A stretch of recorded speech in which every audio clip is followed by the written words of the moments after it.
How's it going, guys? Welcome back to another episode of the Wheelhouse Podcast. I'm Aidan Hatch. I'm here with my buddies here, Matthew Britton and Kurtis Lowe. And we've had a very interesting week of baseball. Not super, active as much, but still some baseball moves going on. A lot of talks be going on. I'm going to start us off with a quick standings update.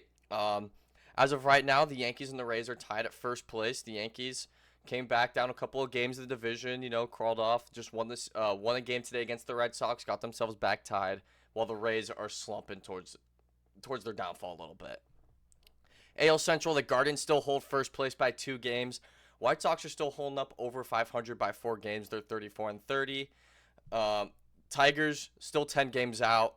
Just a lot of questions about them, which we'll get into in a little bit. Then in the American League West, Mariners are still in first place. Did have a brutal loss today, which we're going to get into in just a minute. But they're still 34 and 32 in first place. Still can't really complain about being in first place overall. And the NL side, Braves still running away with that division. They've now got a 10-game lead on the Phillies. Braves are 45 and 21. In the NL Central, the Brewers are starting to run away with it a little bit. They're now up to 5 games up in first place at 39 and 23. Jacob Mizrowski's been a huge part of that. NL West, Dodgers, they're up to 8 games in the NL West. The Padres have been absolutely slumping. And the Diamondbacks are kind of holding their ground, staying a little bit above 500. We're going to get right into it. We've got a huge injury. I mentioned it on social media, made a post about Aaron Judge. He is out until at least August. Maddie, I know you've got a lot of thoughts about it. Just go off with it. What do you think? Judge being injured, how is it going to impact the Yankees and just Judge overall? Um, it's one of those situations where you don't really know how to fully feel because you do respect him for trying to play through it, and he probably didn't know the severity right away, and him playing through it definitely made it worse, stuff like that. But at the same time, you're sitting here thinking, well, that was late April. He goes through that. If he just says something instantly, obviously, I don't think it was that severe right away for him to not play. But maybe as it becomes bigger of an injury, you say something and you can start the rehab a lot earlier and you can get back, early July or something like that and still have, a few months of the season to go dominate.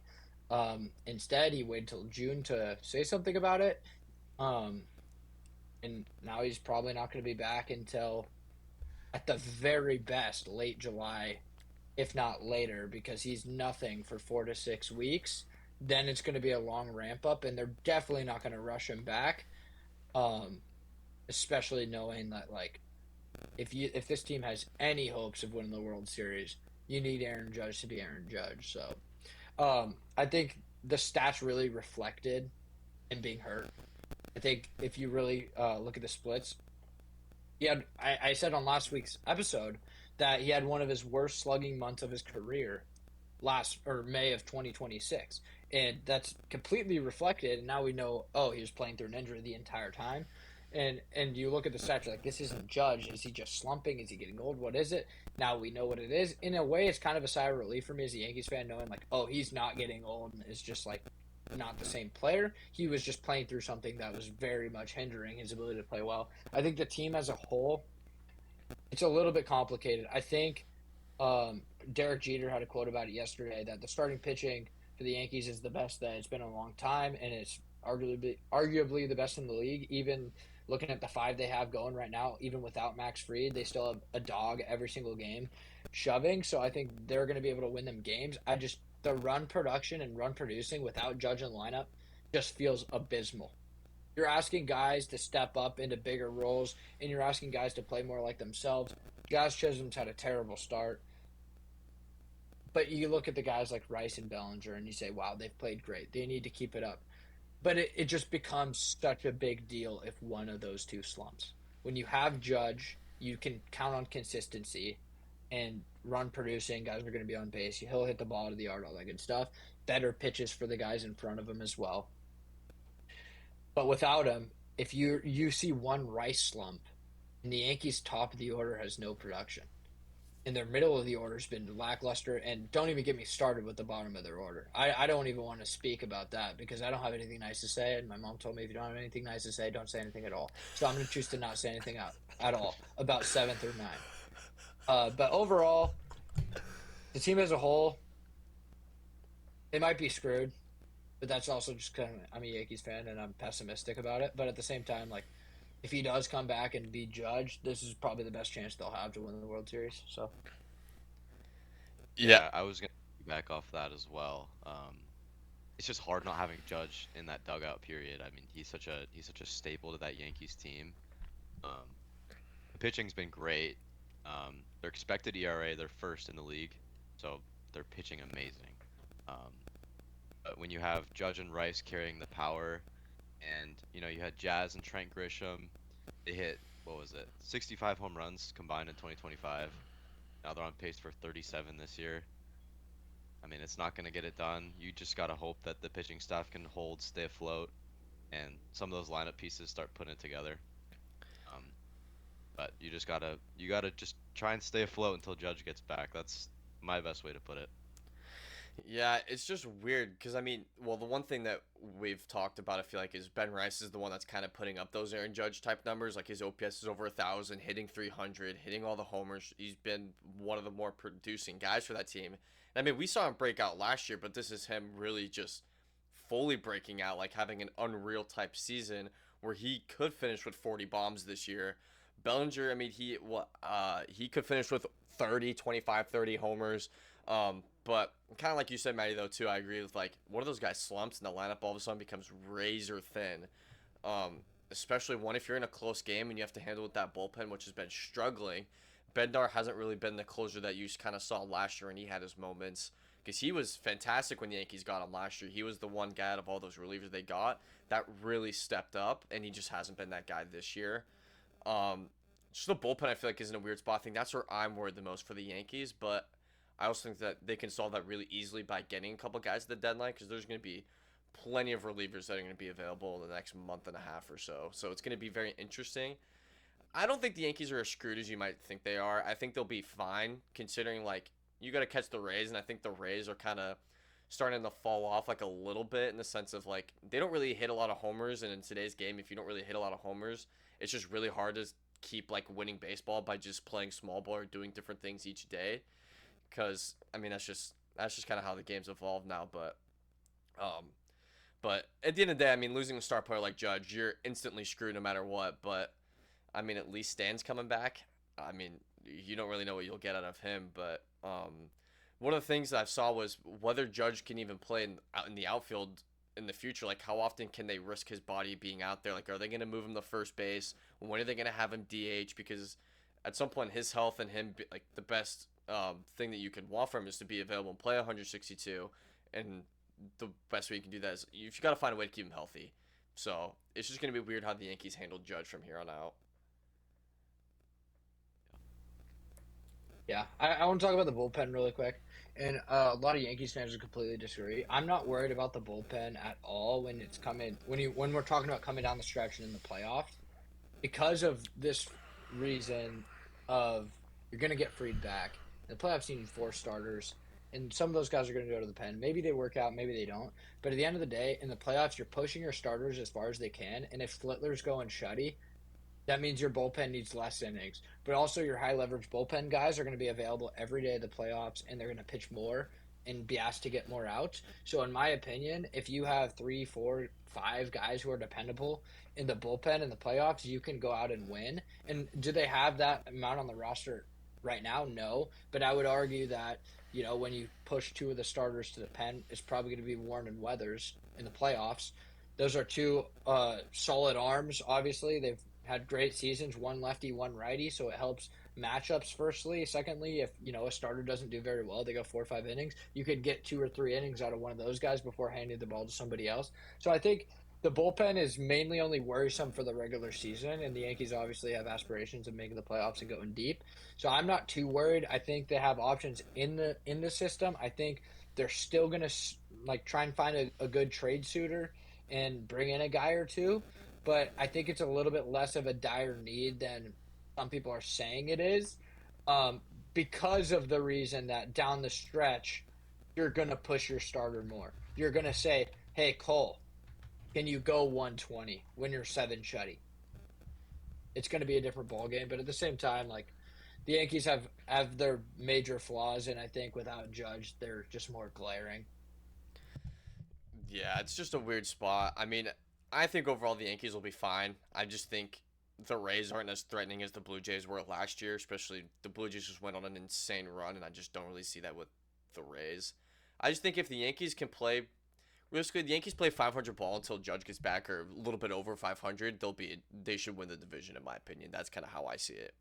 You just gotta find a way to win series here and there. You just gotta, or if you just get on a hot streak, they'll be fine. But um, yeah, when a player like that gets injured, though, the role player is really gonna step up a little bit more. So, I mean, Cabby's got to pick it up a little bit. Volpe's got to figure it out. At least, I mean, I've seen people already sick of Volpe playing shortstop defensively.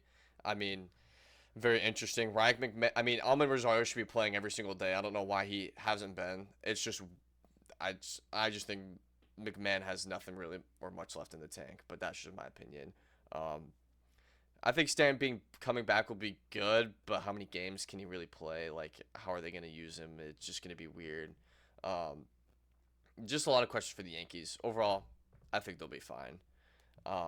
But another player that we got to talk about is from our team, Curtis, is Andres Munoz. We just watched him blow the save today against the Tigers, got down to their last out, walked a couple guys, gave up the walk-off single. I mean, realistically, how much of a leash are you going to give him? Like, are we going to sit here and really watch an entire year of Munoz be struggling his way to get through saves? Like, what do you do if you're the Mariners at this point? I mean, I had sympathy at first. I think that it's something that everyone thought he was going to be able to work through, in a sense. And it was something that, it was just going to be a quick problem and he'll be okay. But, I mean, this has been dragging on for so long now. His ERA is at a 5.4 now. He's not really striking anyone out. Like, this is just not the mood. His control is all over the place. It's just, at what point do you move on? Because we were having the same conversation month and a half ago, and we still haven't seen any change. And Brash is back, and your bullpen is almost at full health now. So it's, when are you moving back, and when are you gonna say, okay, we need you to pitch some low leverage moments for a while, and we'll see from there. But I mean, I think I heard 5 blown saves already this season. It's just embarrassing, honestly, more than anything else. So I don't know what you had to say about it. But. Yeah, I just think, like, okay, so we saw him not really blow the save, but in extra innings against the Guardians, gives up it was like an insane homer that chased a lot of. Hey, we're like, oh, that's just insane, like pretty bad luck. And then we see him go into San Diego, and he just looked like literally like a shelf of himself. Did not look anything good at all. Just struggled. He couldn't even he got pulled in the game. They had to bring in Jose Ferrer, and they ended up losing that game. And we've just seen so many times with Munoz being shaky, especially when they try to put him in a non-save situation, for him to just get some innings, he still struggled. It's just super weird. I think what sucks is that they're kind of being careful with Brash, because I would have Brash be the closer right now, but he can't really pitch back-to-back days if they want him healthy. Yeah.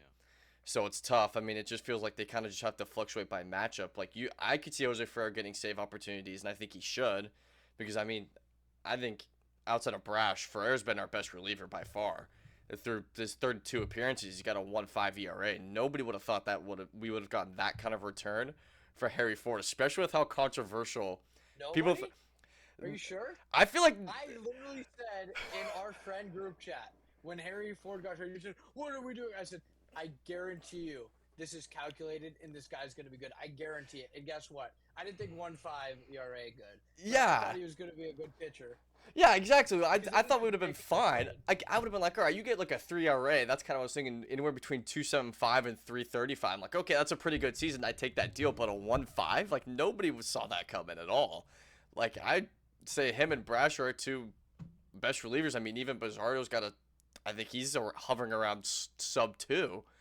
I don't know. I just think they're being way too hesitant to move him off the closer, because he's been our closer since 2023, and it's obviously really hard to move a closer off of that role. We saw the Blue Jays do it with Jeff Hoffman, and Louis Varland's just been quite literally one of the best relievers in baseball.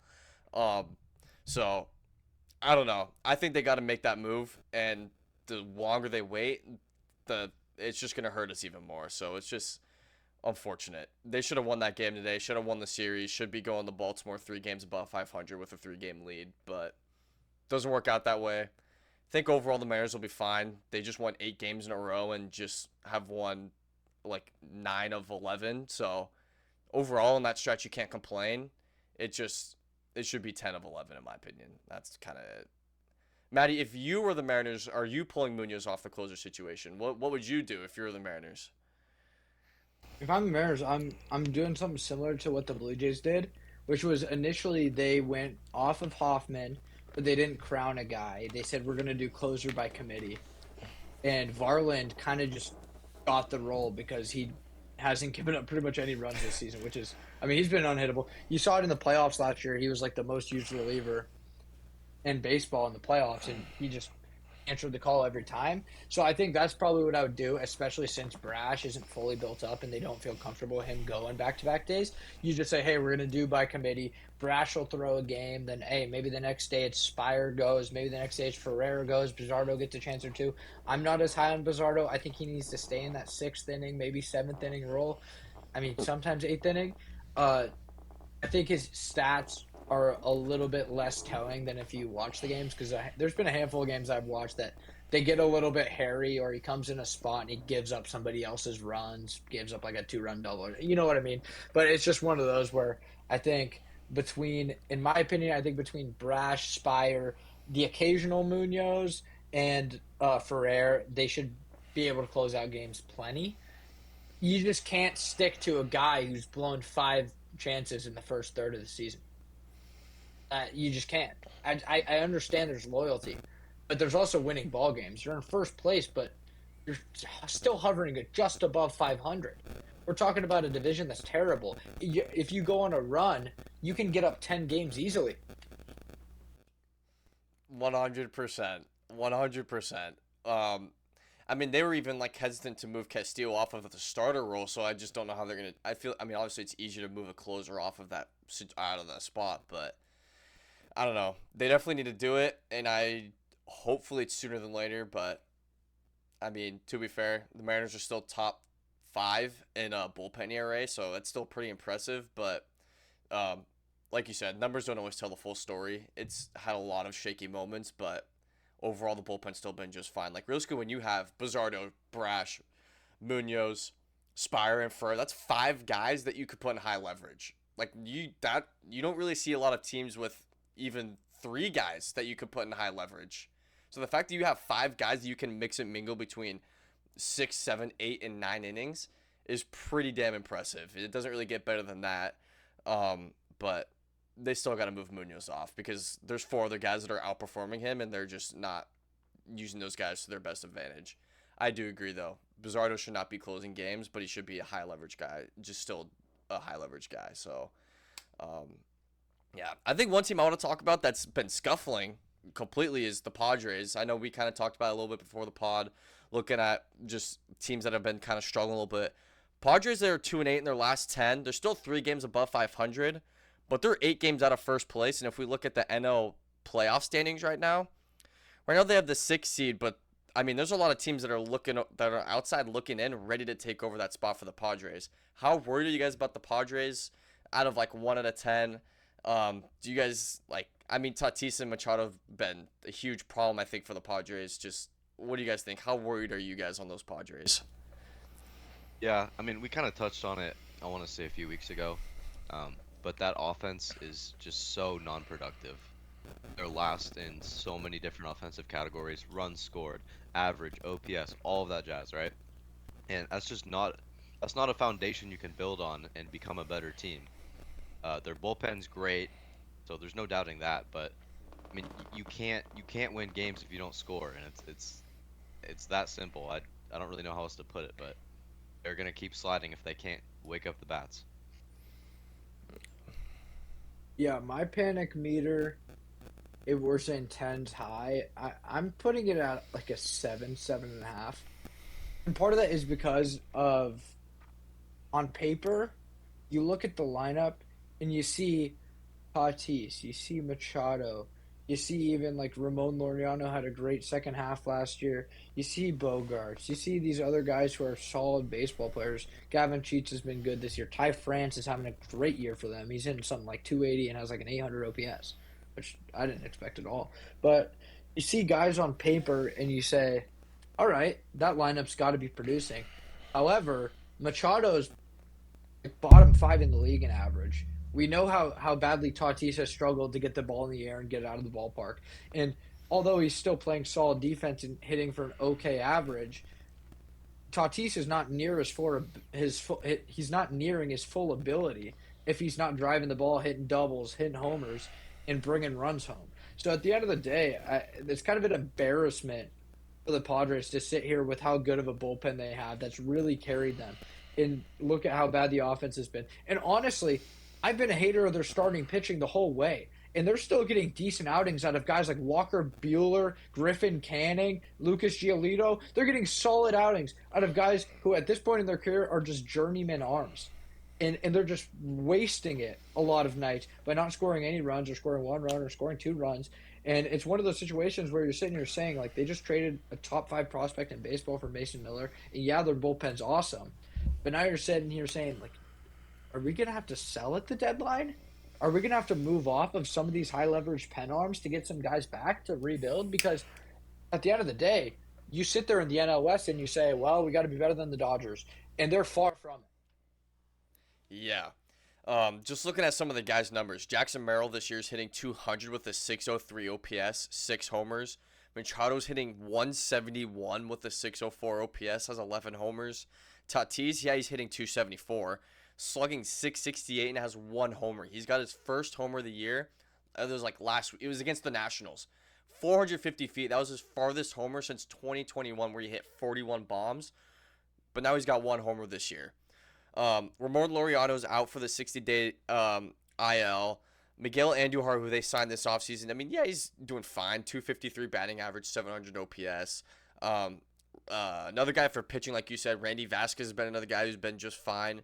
But when your bullpen is the best part of your team right now statistically, and you can't use them to their full advantage when you're not leading or winning games or scoring a lot of runs, the team's not going to have a lot of success. The bullpen is going to be great and can be used when you're winning games and scoring runs for them to be put in those situations to where you can win games. Kind of like you said, Matt, I would say I'd be very worried if I was the Padres.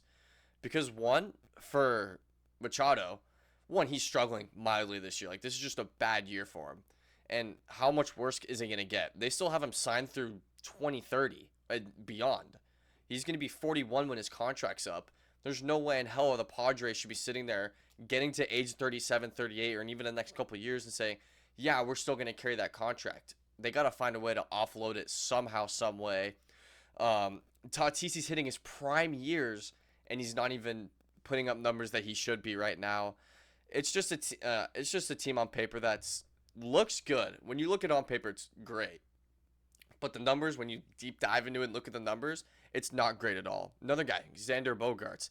The contract has not worked out for the Padres at all with him. I mean, we all knew that was a sketchy contract. You're signing a shortstop to a really big deal, and he's already over 30 years old. Like, how many good years are you going to get out of him? He's hitting his 656 OPS right now.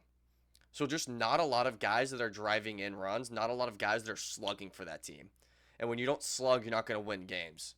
It's like, for the Rays, I guess they're an outlier because they've been winning games, but for most teams, you got to hit homers to win games. And this team, isn't hitting homers, and they're just not scoring runs in general.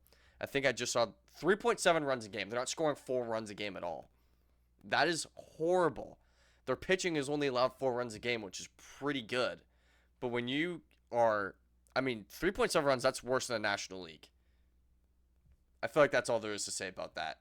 And I just don't know how it gets fixed.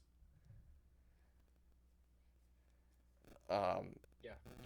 It's just, as we speak, they're losing 2-0 to the Mets, and they have 1 hit in 4 innings. yeah, which is just, it's just unreal. I would be pretty worried if I was the Padres. I wonder what Padres fans are thinking right now, looking at this team, and they're like, well, this is a team that should be making the playoffs every single year, at least competing for a World Series. And they're just not. They're not at that standard right now. So, I don't know how it gets better, but they got to find a way quick, or else they will be sellers at the deadline. So, what other teams do we want to talk about? There's definitely been some teams that I feel like had a pretty good week. I know, Maddie, you want to talk about the Rangers. You think they could sneak up make a push for the playoffs. I know you're talking about Yeah. them. They've been doing better, 7-3 in their last 10. Yeah. My thing with the Rangers is they just got some reinforcements back. I mean, Seager and Langford both came back this weekend, and I think obviously they never really had a chance to be a good team without those guys. Um, what makes them a team that I'm looking at to be good is their pitching has been great all year, and their bats have struggled. When you add those guys back, and you really look at the bats that they have playing well right now, you have the Josh Young kind of guys who are playing really well this season. You have the Duran who's playing really good. Ezekiel Duran's playing probably the best baseball of his career right now. He has like a high 700s OPS. He's hitting doubles, playing decent defense. So it's one of those things where it's kind of a hunch from my end that they're gonna end up turning it up and competing for at least a wild card spot. But at the same time, I'm just a big fan of their pitching staff as is. I'm not in love with their bullpen, but their starting rotation is good. And if they can get some formation of Corey Seager when he's playing well, like 2023 Seager, and they get Langford playing how Langford should play and how he has his entire baseball career, college, professional, and even in the majors. That offense is going to be a lot more potent and give their team a lot better chances to win. They won 10-zip today. Great outing.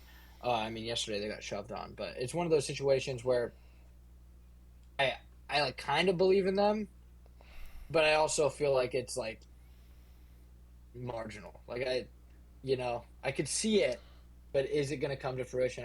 We'll see.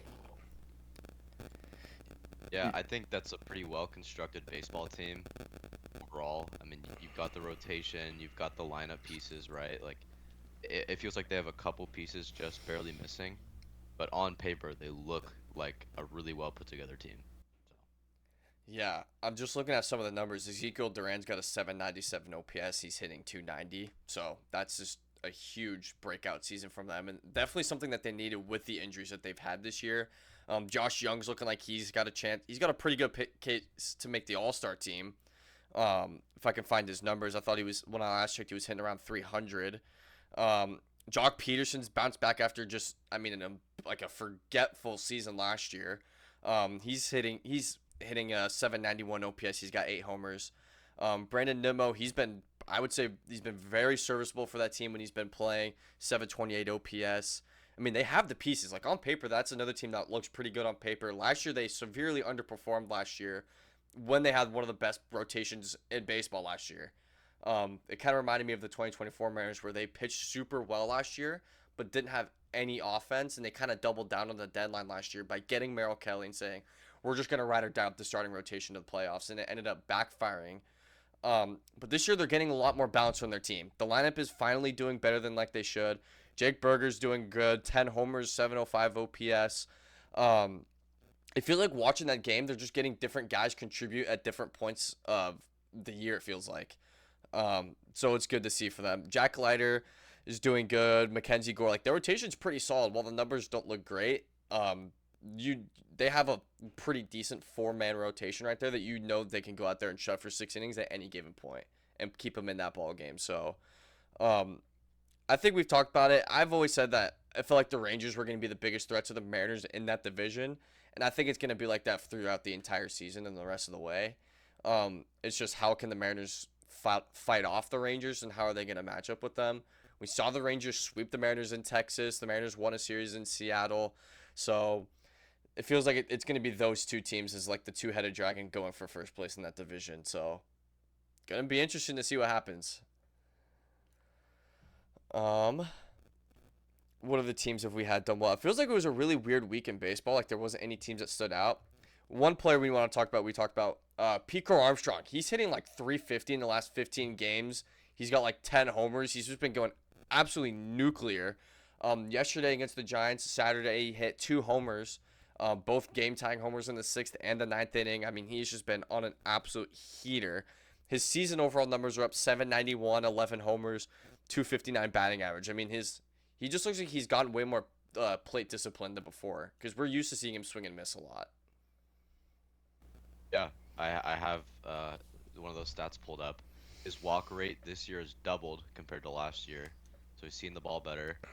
His chase rate's down as well.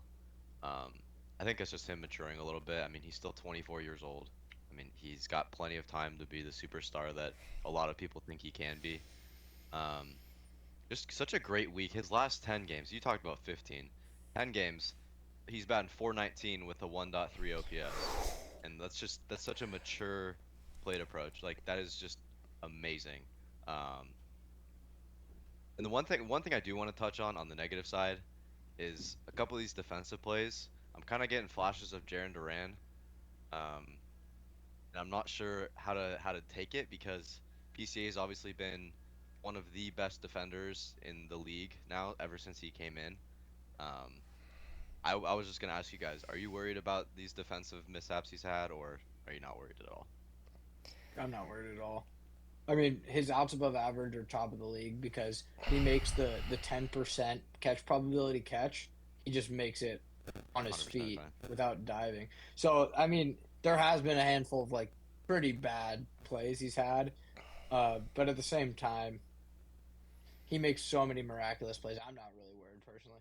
Yeah, I mean, it's weird. I mean, we've seen it like sporadically. We've seen it a few times last year. I mean, it's definitely stands out because like plays that he should be making, and a lot of them it feels like he loses them in the sun, or it's just like just really dumb plays. It's him just not focused all the way. But realistically, my thing is like, it doesn't really matter what you do on defense. If you're providing way more on offense than you are than anything else, that's kind of what matters. Because everything he's doing hitting kind of offsets all the bad stuff he's been doing on defense. And like you said, Matt, I mean, he's making the 10% catch. He's literally on his feet. He's absolutely just, I mean, he's one of the fastest players in the league. And so putting him at center field, he can make really any play if the ball's in the yard. So just an unreal stretch. Now, the Cubs are still in fourth place, or I guess they're in third now. They're half game up on the Pirates, but 34 and 31. This was a team that we were talking about could have won the division, but 6.5 out. Like, what do we think he's going to take for them? Especially because the Brewers don't feel like they're slowing down anytime soon either. I mean, that rotation it needs to pick up, right? Like, it obviously sucked to not have Steele, but the lineup's been okay for the most part. I mean, I really like the lineup construction. I think PCA, Bush, Horner, Swanson, Ian Happ, like these are all good bats. Say Suzuki, Bregman. It's just gonna take the rotation to me. So Yeah, I completely agree. I mean, we've talked about the rotation of the Padres and the rotation of the Cubs tirelessly for the past month or so. But it's still true. I mean, Edward Cabrera came back and he got lit up. Um, Cubs rotation's a problem. Their bullpen isn't good enough to save them either. Their lineup's good, but they're just a really streaky team. I mean, we've seen two 10-game win streaks and a 10-game losing streak out of them already, which is just crazy. But I just think more consistency is how they're going to be able to get back in the race. I mean, 6.5 games were early June, so they got plenty of time. It's just one of those things where you can't be either super high or super low. If they can find a way to be more even keeled and be a team that wins 7 of 10 consistently, you feel a lot better about them than winning 10, losing 10, winning 10, losing 10. Yeah. yeah, I mean, even if they go 6-4 in 10 games, like you would take that as a team versus going 8 games in a row, then you lose 6, then you win 8 in a row, and then you lose 5 or whatever it is. You just, like you said, just need to have more consistency. I mean, you are having some like down years. Bregman's got a sub 700 OPS after signing that big deal. Only 5 homers, which I didn't really expect that, especially with how well he did last year, even getting injured. Seiya Suzuki, he's done fine, 757 OPS. Swanson, that contract in general has just looked really weird, but he's kind of on the downfall pretty quickly. Sub 200 batting average with a 607 OPS. So, how much longer can the Cubs hold on to him? But like you said, I mean, you're getting contributions from Ian Happ, who's got an 830 OPS and 14 bombs. He's been absolutely also one of the guys that's been on fire. I just think Ian Happ's one of the most underrated players in the league because, like, he puts up very consistent numbers and nobody talks about it just because it's just something that he does year in and year out.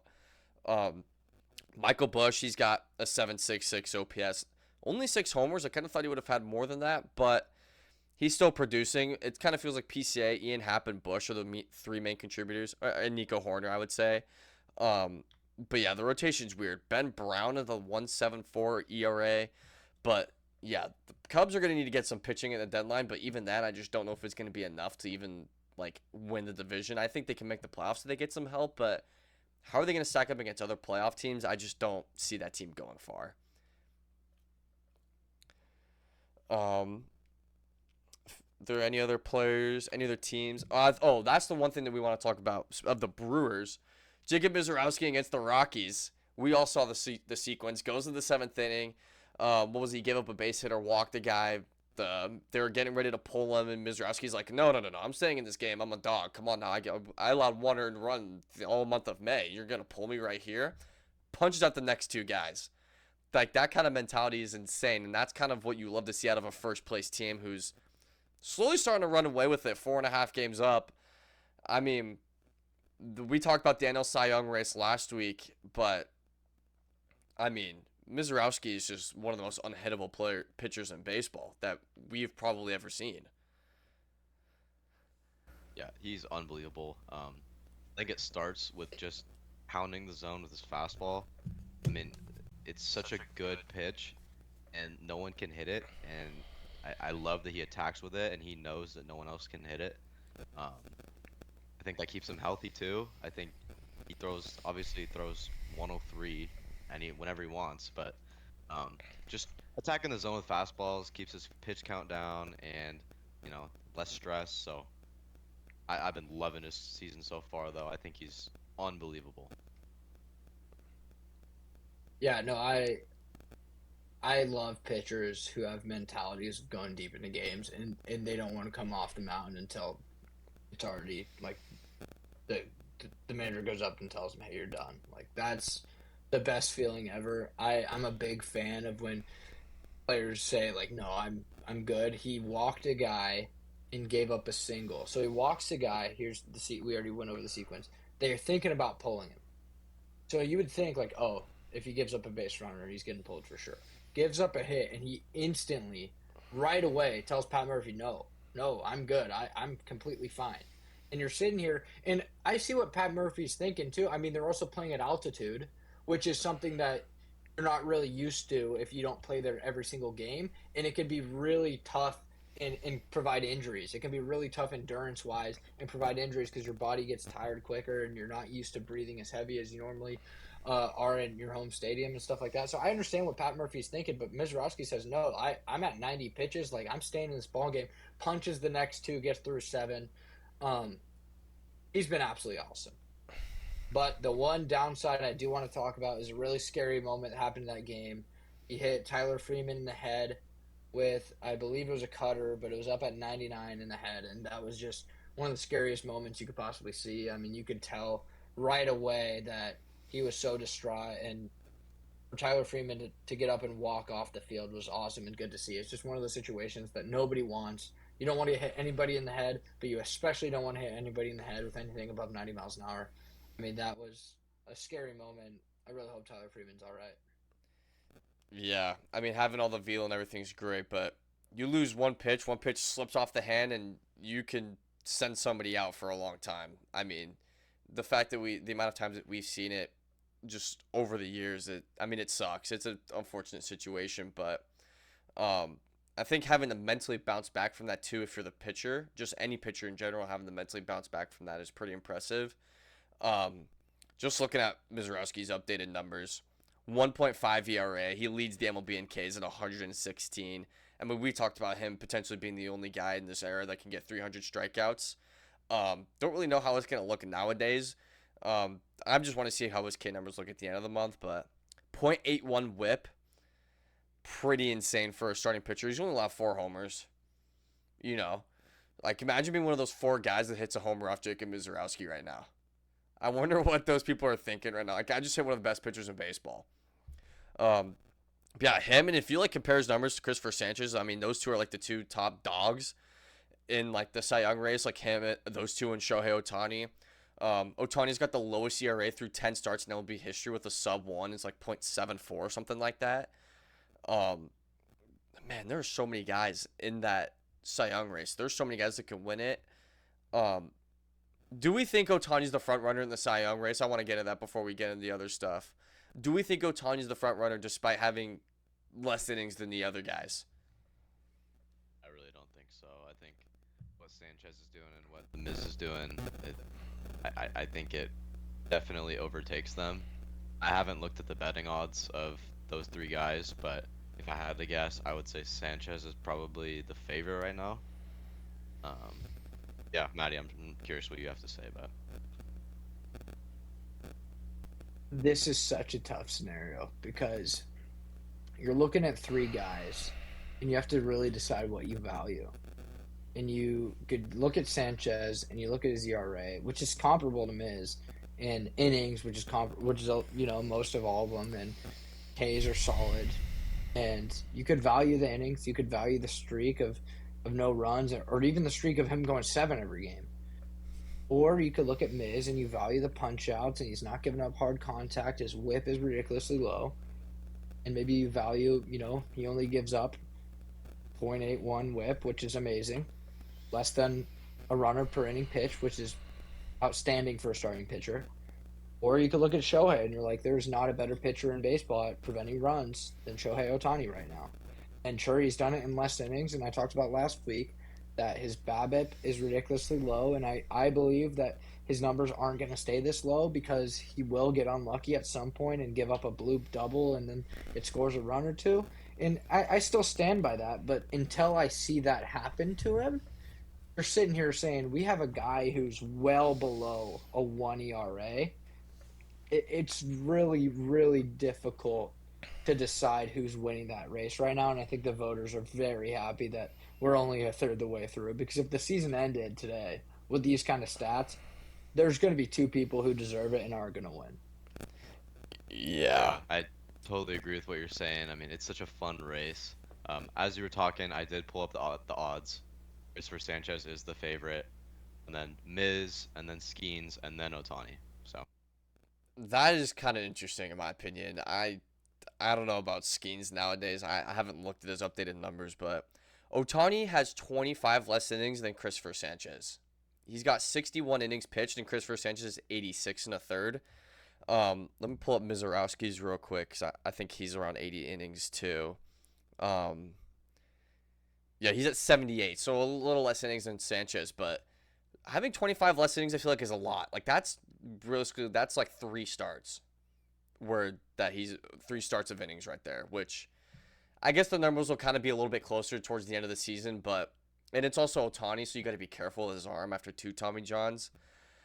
But yeah, like you said, thank God the season does not end today, because otherwise that voting for the NL Cy Young would just be just a long day. You would be sitting there scratching your head for hours trying to think of who is gonna win that race. So I kind of want to see what are Skeens' numbers updated. I haven't had a chance to look at it.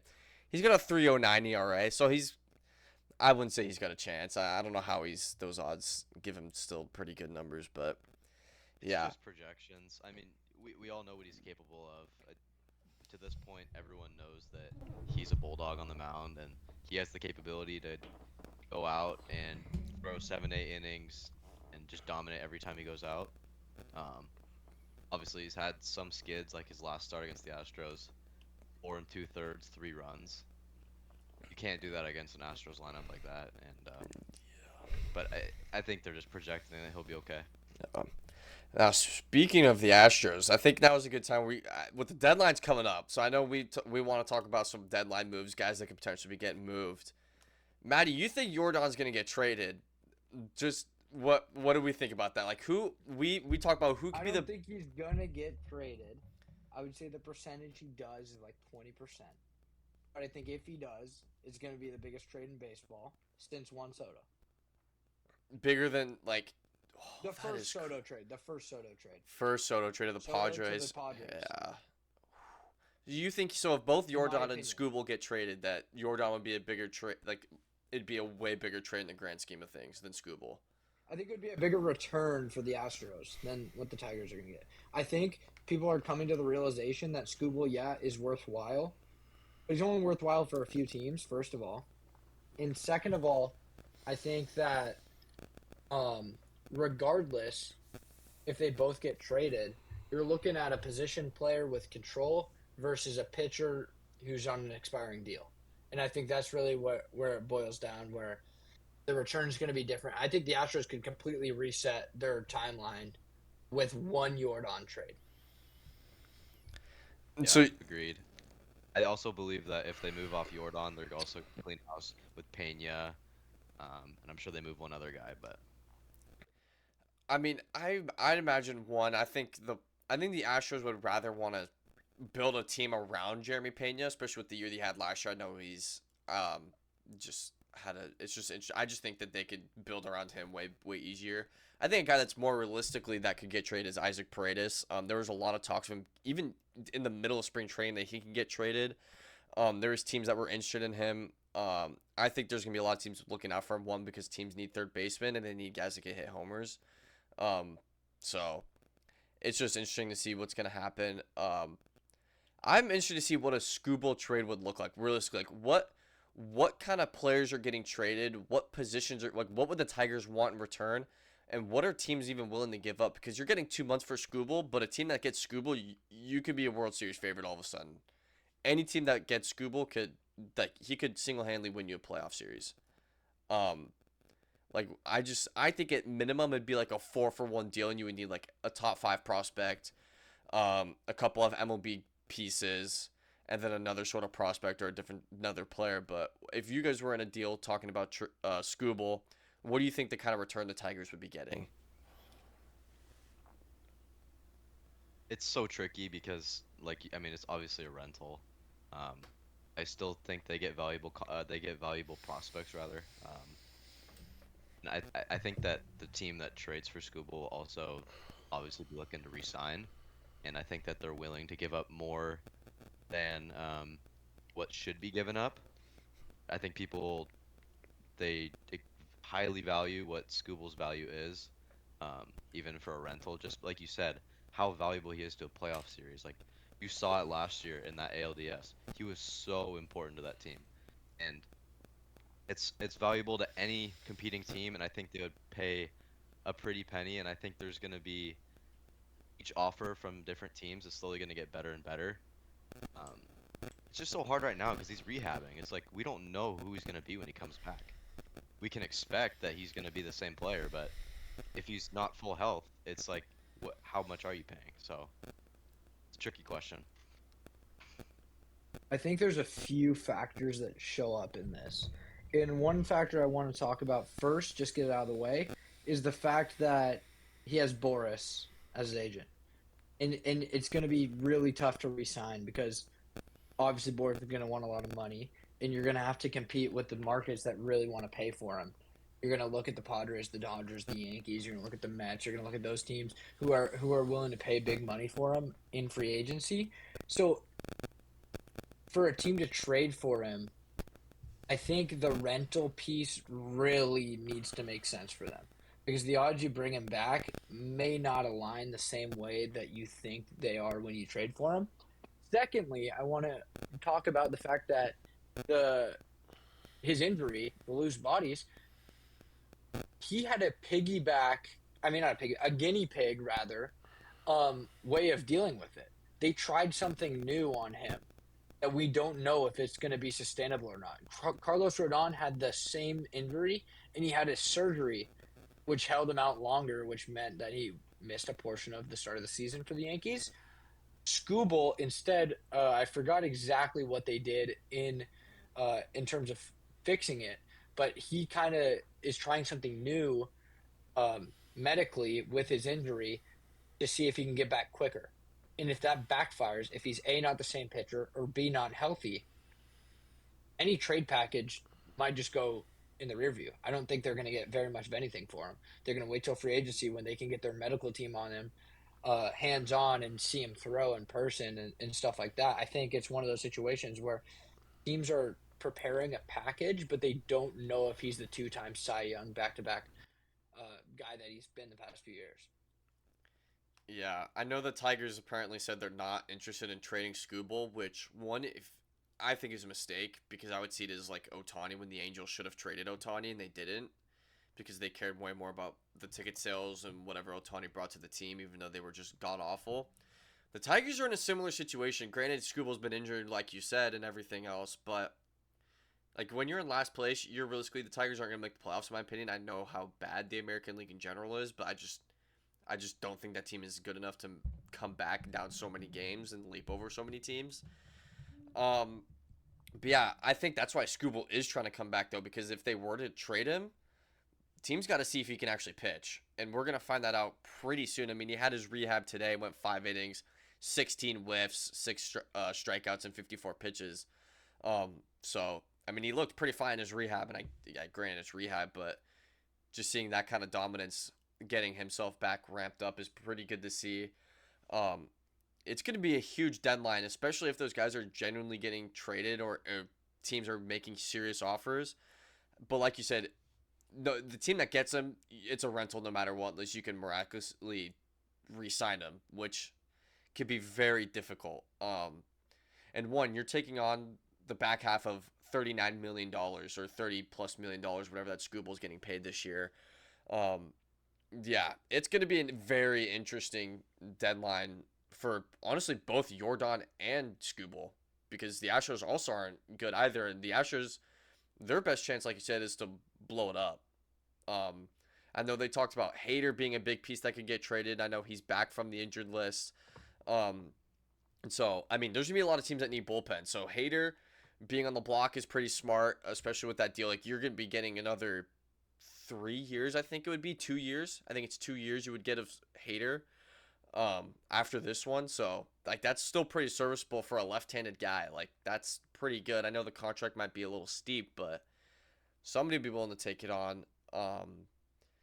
Yeah, it's just going to be interesting for... Chapman's going to get dealt. That came out Yeah. either yesterday or today, that it's very, very likely that Chapman gets dealt, and that's another left-handed arm who could be a huge return for the Red Sox and really help the team go in the World Series. Another left-hander that I'm looking at as a Yankees fan, and I'm seeing the Padres decline a lot. I mean, Adrian Morejon, he's been absolutely lights out for the Padres for multiple years now.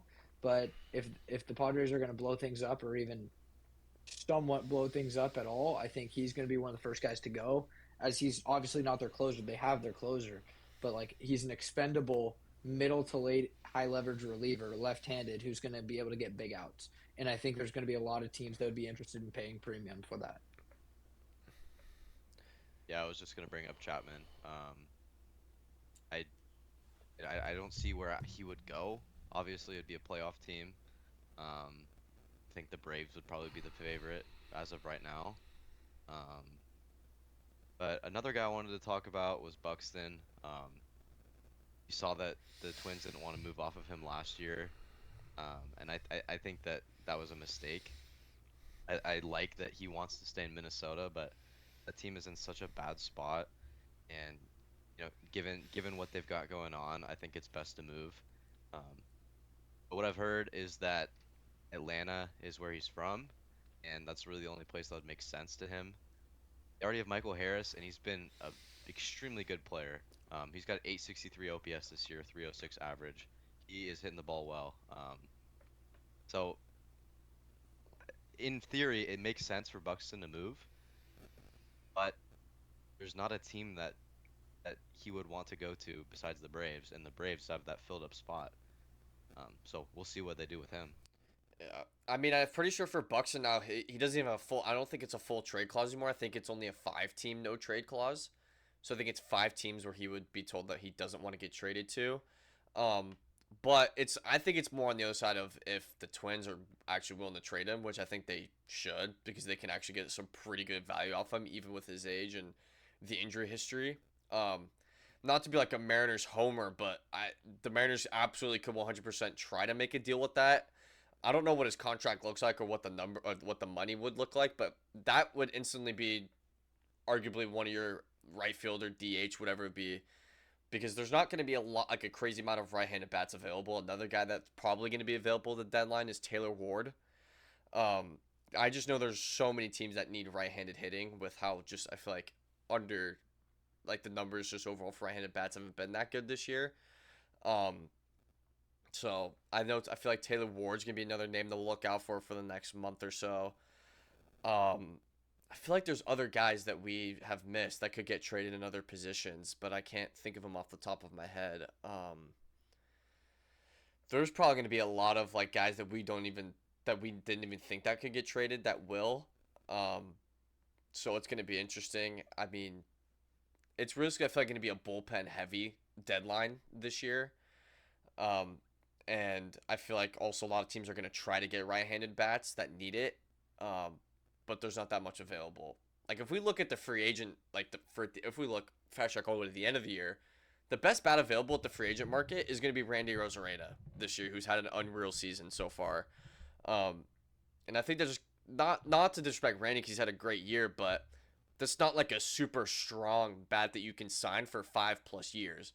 Like Randy realistically could get 3 to 4 years in the free agent market and get a good value, um, but there's not that a crazy amount of right-handed bats. So, is there any other guys that realistically could get traded like that? I feel like we've missed a couple of guys. I've got a couple. I was kind of looking at the Angels a little bit. If they if they end up trading Detmers, do you think that means they clean the full house? Like, what are your guys' thoughts on the Angels team? Specifically Trout as well. Like, what do you think the Angels front office does? The Angels are I hope just they do something. yeah, they got to do something, man. Like I honestly like I just feel bad for Angels fans. Like the Angels have no idea what they're doing. They have no idea what they're doing. They just draft guys, call them up after 5 seconds. They make their MLB debut, ruin their development, and then you don't have guys that you can trade because the team isn't good enough. And Trout's not going to get traded because that's the only reason that they bring in sales realistically. Him and Jose Soriano, you can argue Zach Neto, but they're not going to trade Neto. But they have a bunch of guys that the guys that are actually good on that team only have so many years left. And the guys that are not good on that team obviously are going to get traded or on 1 year deals. And so the Angels, they have the worst farm system in the MLB. They have not much major league talent. The team in general is just a mess. It's just, I don't know they just got to clean house completely, but it'll never happen because it's the Angels. Maddie, is there any other guys? I feel like there's got to be someone that we've missed. I don't know. Maybe not. Like anybody in the A's that can get traded? I don't think so. No. I don't think the A's, but I think like some of those central teams are gonna begin selling both AL and NL. I think the NL's probably a little bit too tight to make a definitive decision, but the Reds are trending in a negative area, and I think maybe a Blade goes away. I think maybe they trade away an Abbott. Maybe, one of those guys to try and get some more reinforcements. I mean, I think their season's kind of gone by the wayside as Ellie got hurt. Um, and then AL Central wise, I think the Tigers have a lot to offer to other teams outside of even Skubal. I'm a big fan of guys like, I mean, you get a Flaherty to go away. You could get I like Will Vest a lot. I think he's underperformed a lot this year, but he's a guy who showed plenty of signs last year of being a good bullpen guy. Same as Kyle Finnegan, I think as well. Both those guys, I could easily see getting moved. Jansen, I mean, I don't know if anyone's going to want him, to be honest, but I think there's a handful of guys in both Central divisions that could go. The Royals have a plethora of players who are just kind of. I mean, you could see Waka going. You could see Daniel Lynch, who's been awesome from the left side this year, going. You could see even like a John Schreiber or like an Urseg. Or I just think there's a lot of bullpen options who have either underperformed this year but have shown that they can be a good major league reliever, or are having good years. Like I'm a big fan of Grant Taylor on the White Sox, but they're too good to trade him right now. I mean, he's been awesome. He's throwing 100, curveball's nasty, sliders nasty, punching out everybody. So I think there's candidates in both Central divisions who are kind of out of it. I think the East divisions, we'll see. Red Sox, obviously, they've said stuff about Chapman. I don't know. I wonder I if think there's going to be a team to blow things up. yeah, I wonder if the Tigers get looks on Dylan Dingler because he's having a pretty good season, and we've been on him since last year. Like I'll say that right now, we've been on him since like Game 5 last year. But I just wonder what kind of deal that would happen. I don't think it would happen because I don't know what the Tigers' depth of catchers look like, and I don't really know what teams need. I mean, the Yankees need catchers, to be fair. So Dingler's a pretty good guy. Dude, I would give up so much for Dylan Dingler. I don't Yeah, care. him, Ryan He's a Jeffers. solid defensive catcher, and he hits nukes. Yeah, Ryan Jeffers is another, I want Ryan Jeffers. but he's another name at He's least on the coming off block. a handmade, bro. Yeah, He's on the block, but dude, he's coming off a handmade bone. That's due to blow up in the Yankees' face when he comes back and he's not good anymore. yeah. It's just weird because I feel like the White Sox, they're in such an unfortunate spot because nobody in the White Sox didn't think they would be as good as they are this year, and so they've kind of forced the team to look at buying instead of selling. But I mean, they have a pretty good foundation. I just like Dominguez would have been a guy that probably would have gotten traded if the White Sox weren't doing that good this year, but they are. So, but like you said, Grant Taylor as well is another name. Yeah, I'm trying to think like in the AL East, like who else, like who in the Blue Jays? I guess the Blue Jays. I feel like the Blue Jays are a team that don't really make any moves because they're just right in the middle. Yeah. But if they were to trade pieces, like what would they even like look at? It'd be interesting. I guess Jesus Sanchez could get traded. He's having a pretty decent season. But I feel like those are like the main guys really that we've looked at. Like the Mets, they're not gonna have anybody that can get traded. Yeah, I was looking. We talked Unless about Peralta wants to go. Oh, Peralta, yeah. Yeah. We talked about Devers a couple weeks ago. I think that if the Giants are sitting in a spot where it's like, oh, we have these good players, but oh, we're not that good, and we're in the same division as the Dodgers. I think if a team were to clean house, I think the Giants are definitely a top candidate because they have so many pieces that are attractive to other teams for different reasons. So Yeah, 100%. I totally forgot about the Giants. Yeah, I mean Devers has been actually picked it up insanely so over the last month, I would say. His numbers back up to 717 OPS. Yeah, 8 homers, 32 RBIs. Riskly, he's probably like the only guy that you could see getting traded. Like people could look at Jung Ho Lee. Actually, we talked about him earlier. 808 OPS with a 324 batting average in 57 games. Like that's pretty insane numbers right there. Those are probably the two main guys. Like Casey Schmidt could get some eyes, but I don't know if the Giants would look to trade him. There's definitely going to be some pieces that could get traded off this Giants team that could look to offload. Robbie Ray could probably be a trade candidate. Just don't know how much people want to take that contract. Yeah, trade deadline's going to be fun, though. I'm very excited about this trade deadline. I don't know about you guys, but this is going to be one of the most intriguing deadlines in a while, I feel like. it's just that so many teams look the same and have different things to offer, or their needs are different. Just there's so many middle ground teams that it's like it's so exciting to see who thinks they're good enough to go out and get one guy and they'll be great, and who thinks, oh, we're not good enough, so we're gonna move off this guy and just look to the future. It's exciting. Yeah. I mean, the Cardinals are also a team that's forced themselves to buy, especially after kind of offloading a couple pieces in the offseason. But they're right now 35 and 28, 7 games up, 5 games out of first, but they're in a playoff spot right now. It's going to be interesting. I feel like that's kind of it. I feel like, did we miss anything else? I feel like we did a pretty good job covering it there. Anything else you guys want to talk about? Any highlights we want to talk about before we wrap it up, or I'm all squared away. you all squared away, Maddie? I feel like that's pretty good. We handled a pretty good bulk of stuff. No, I'm just very happy the Yankees rallied and won that game. Otherwise, I would have been in a terrible mood this whole pod. Yeah, I'm so happy for you, man. So at least one of our teams won. Man, I still can't believe the Mariners lost that game. That was not fun to look at all. Just not at all. Should have won that game. But I ended up rewatching that clip. Cole Young had no chance on that ball. did he? That was I high. swear I thought he had it in his hand. No, that was high. Oh I mean, my obviously it hit his gosh. glove, but so I guess if it hits your glove, you got a chance. But Yeah, He that's got my it. thing. If it hits your glove, you got to catch it. I've always been a firm believer of that. Oh man, but it's just interesting, but it's all right. Yeah, I think that's about it for us. I mean, we've covered everything we wanted to. Yeah, Got a fun deadline coming up over the next month. We're going to be keeping close tabs on guys that be getting moves on, teams that are trying to pick it up before the deadline to become buyers. There's going to be some sneaky teams that catch up over the next month or so. So we'll just have to be keeping a close eye on that.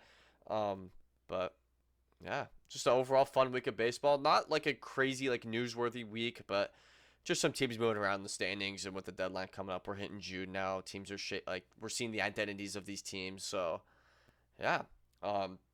If we miss any guys towards the trade deadline, comment below. Let me know who you guys want to see get traded to your favorite teams. Yeah, I mean, that's about it. Make sure you guys like, subscribe, all that good stuff. Follow the socials. Links in the description for all those ones. And we will see you guys next week.